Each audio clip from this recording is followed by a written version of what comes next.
रायगड, महाराष्ट्रासह देश विदेशातील ताज्या बातम्या पाहण्यासाठी मॅक्स इंडिया लाईव्ह चॅनलला सबस्क्राईब करा आणि बेल आयकॉन दाबायला विसरू नका.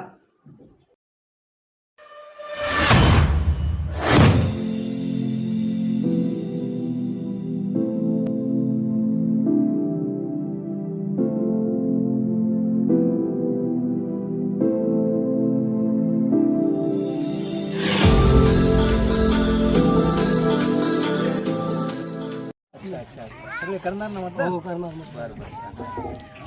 ते म्हणजे कामाला झाला उशीर झाला तरी काही फरक पडणार नाही, नाही गेला तरी फरक पडणार नाही. मला ती पगारी सुट्टी मिळते. एक मिनटं. मतदान करावं, आपली नेमणूक करावं. अधिकारी ती तुम्हाला सांगते त्याची मदत होत असते. चला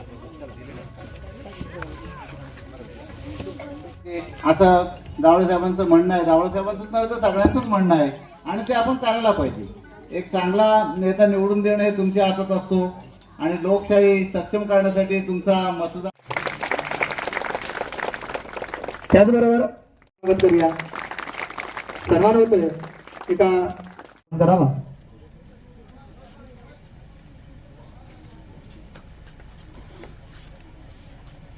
सह्याद्रीच्या खुशी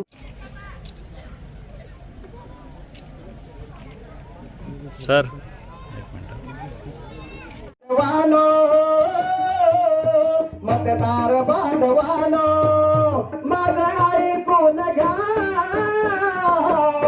मतमोलाचं पहिलं तुम्ही देऊन या. मतमोलाचं पहिलं तुम्ही देऊन या. मोलाचं पहिलं तुम्ही देऊन या. मतमोलाचं पहिलं तुम्ही देऊन या. मस्त मस्त छान दामू काका. मला तरी वाटतंय आता ह्या दामू काकाच्या गाण्यावरून तुम्हाला पुसटची कल्पना आली असेल. हे बघ रामू, अरे तुझा तो मोठा मुलगा डमऱ्या. अहो गुरुजी, माझं नाव अनिल आहे. ते शाळेमा पोरं माझ्या डमऱ्यात चिरवत आणि आता मग मोठा झालो. काय बोलतोस? मोठा झालास? मग काय? बघू बघू. हे बघ अरे मग तुझं वय तरी किती आहे? गुरुजी, विसर ना. तुझं वय 20 आहे. मग मला वाटतंय तू 100% मतदान करत असशील. नाही गुरुजी, माने बाळाची मला नावच नाही भरला. अरे मग एवढे दिवस काय तू झोपेत होतास? 2 वर्ष झाली. रामू, अरे काय हे मुलाचं? तुला नाही का तरी मुलाला तरी कळायला पाहिजे होतं. सुशिक्षित मुलगा आहे. मला काय माहिती ते फॉर्म कोटा भरतात त्या. आणि हे बघ रामू, सोपान लक्ष द्या. हे बघा, 18 वर्ष पूर्ण झाल्यावर प्रत्येक नागरिकाला मतदानाचा अधिकार आहे आणि तो प्रत्येकाने बजावलाच पाहिजे. हे बघा, आपली वाडी आणि देश जर विकास करायचा असेल तर प्रत्येकाने मतदान करायलाच पाहिजे. आपल्या वाडीमध्ये मिळणाऱ्या सुविधा आहेत, उदाहरणार्थ घरकुलं, रस्ता, पाणी, या जर तुम्हाला योग्य वेळी पोहोचण्यासाठी तुम्ही योग्य प्रतिनिधी निवडून द्यायलाच पाहिजे. आणि हे बघा, आता तर शासनाने काय केलेलं आहे की ज्यांना 85 वर्षाच्या वरील जे मतदार आहेत त्यांना मतदान केंद्रापर्यंत पोहोचता येत नाही, त्यांना घर बसल्या मतदान करता येईल.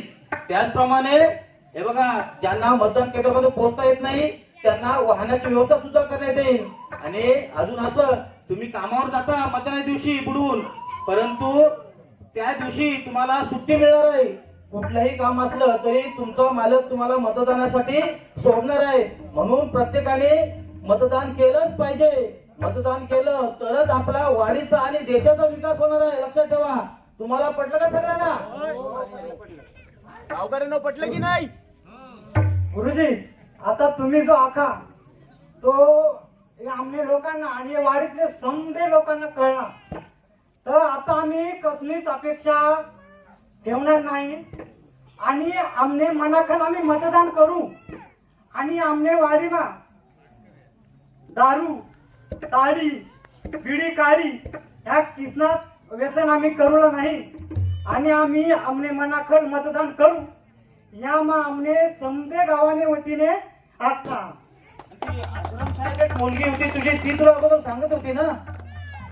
ती मला आख की पप्पा ते 18 वर्ष पूर्ण झाली की मतदान फॉर्म भरला लागल. विसा मला ते मानेश्वरी सांगव. छान छान. म्हणजे तुम्हाला आता मतदान करायला पाहिजे, प्रत्येकाने मतदान केलंच पाहिजे हे तर समजलेलं आहे. लोक आणि बंधू भगिनींनो, आपली रायगड जिल्ह्याच्या लोकसभेची निवडणूक 7 मे रोजी होणार आहे आणि या निवडणुकीमध्ये सर्व पात्र मतदार जे आहेत मतदान करण्यासाठी त्यांनी मतदान करावं, मतदानाची टक्केवारी वाढावी, जास्तीत जास्त लोकांनी मतदान करावं हा हेतू डोळ्यासमोर ठेवून आपण प्रयत्न करत आहोत.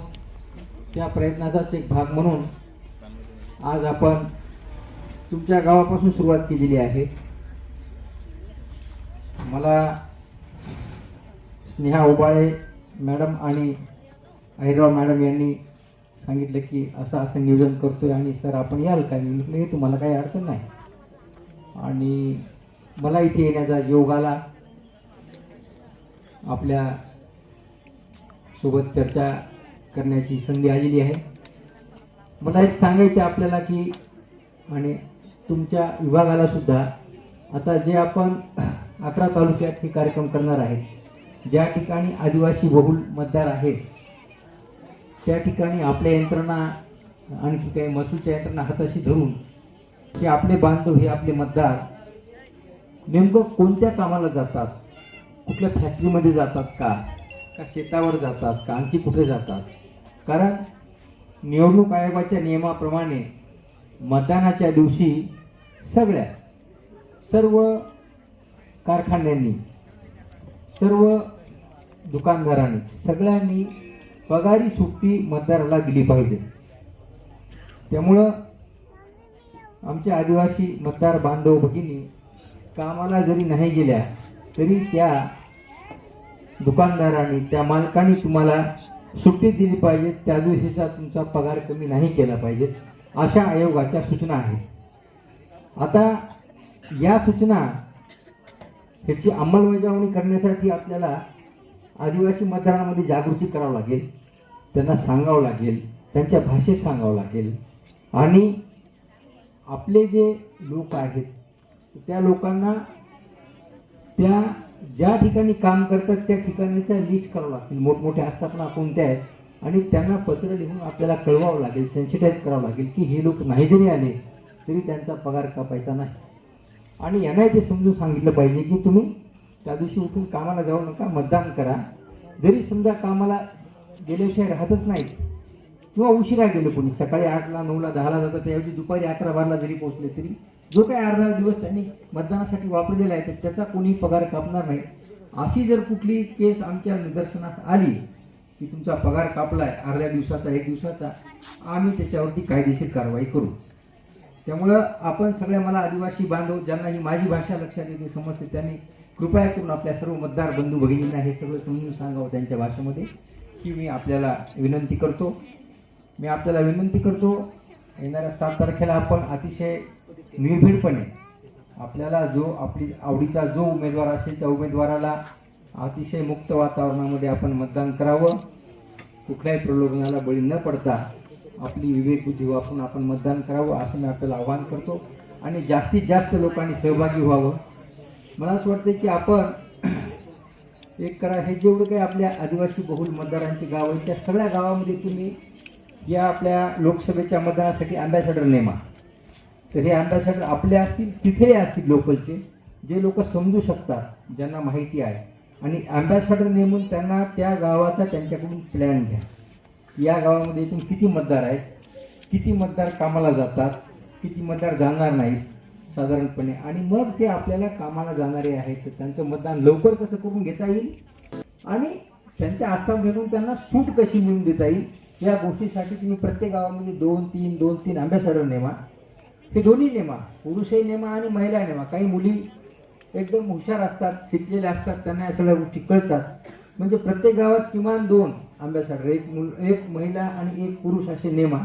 आणि नेमून त्याचे ह्या संपूर्ण आदिवासीच्या वाड्याचे तुम्ही नियोजन करा आणि याचं पूर्ण असं नियोजन करून त्याचा एक डॉक्युमेंट तयार करा. आणि त्या पद्धतीने आपण पाहूया गेल्या वर्षी मागच्या लोकसभेला, मागच्या विधानसभेला इथं मतदान किती झालं होतं आणि आपल्या विशेष नियोजनाचा इम्पॅक्ट म्हणून किती 2%, 4%, 5% जर मतदान वाढलं तर ते आपलं मोठं यश होईल असं मला वाटते. असं नियोजन करावं. तुम्ही आज खूप छान हा कार्यक्रम आयोजित केला. आणि खऱ्या अर्थानं म्हणजे मलाही ग्रामीण भागात म्हणजे तसा मी ग्रामीण भागातलाच आहे, तसा म्हणण्यापेक्षा पक्का ग्रामीण भागातलाच आहे. इथे मला यायला मिळालं संध्याकाळी आणि आपल्यासोबत 2 गोष्टी बोलायला मिळाल्या. त्यामुळे मी आमच्या ह्या महिला मंडळाचे जास्त आभार मानतो. आणि योगायोगाने ह्या 3 महिलांनी मिळूनच केले आणि 4थ्या महिला पण आपल्या इन्स्पेक्टरही आहेत, त्या महिलाच आहेत. म्हणजे आणि आणखी एक सांगायची गोष्ट आहे ज्याला समजते त्याला, 32 लोकसभा मतदारसंघामध्ये पुरुषांच्या पेक्षा महिला मतदार जास्त आहेत. म्हणजे पेपरला बातम्या आल्या की या मतदारसंघाचं भवितव्य महिला रणरागिणीच्या हाती म्हणून. चांगली गोष्ट आहे ती. त्यामुळे मी आपल्या ह्या उपक्रमाला शुभेच्छा देतो आणि आणखी चांगलं नियोजन करावं अशी आपल्याला विनंती करतो आणि या ठिकाणी मी थांबतो आणि पुढच्या कार्यक्रमाला शुभेच्छा देतो. धन्यवाद. जय हिंद.